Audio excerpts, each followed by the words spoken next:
गौआ के आस पास घनी बसवड़िया हो केने पापा बसवा कटाई। गौआ के आस पास घनी बसवड़िया हो केने चाचा बसवा कटाई।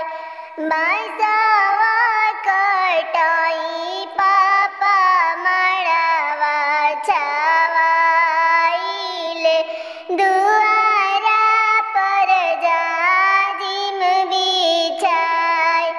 बसवा कटाई पापा मड़वा छवाइले।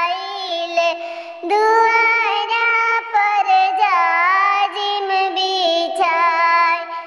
घर में से निकलेली बेटी हो कवन बेटी। पापा जी से करेली अरज।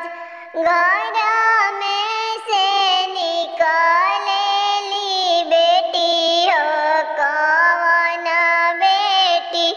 चाचा जी से करेली अरज। आप कहवा बैठाइब पापा सजन सब लगावा हो कहवा में जाजिम बिछा।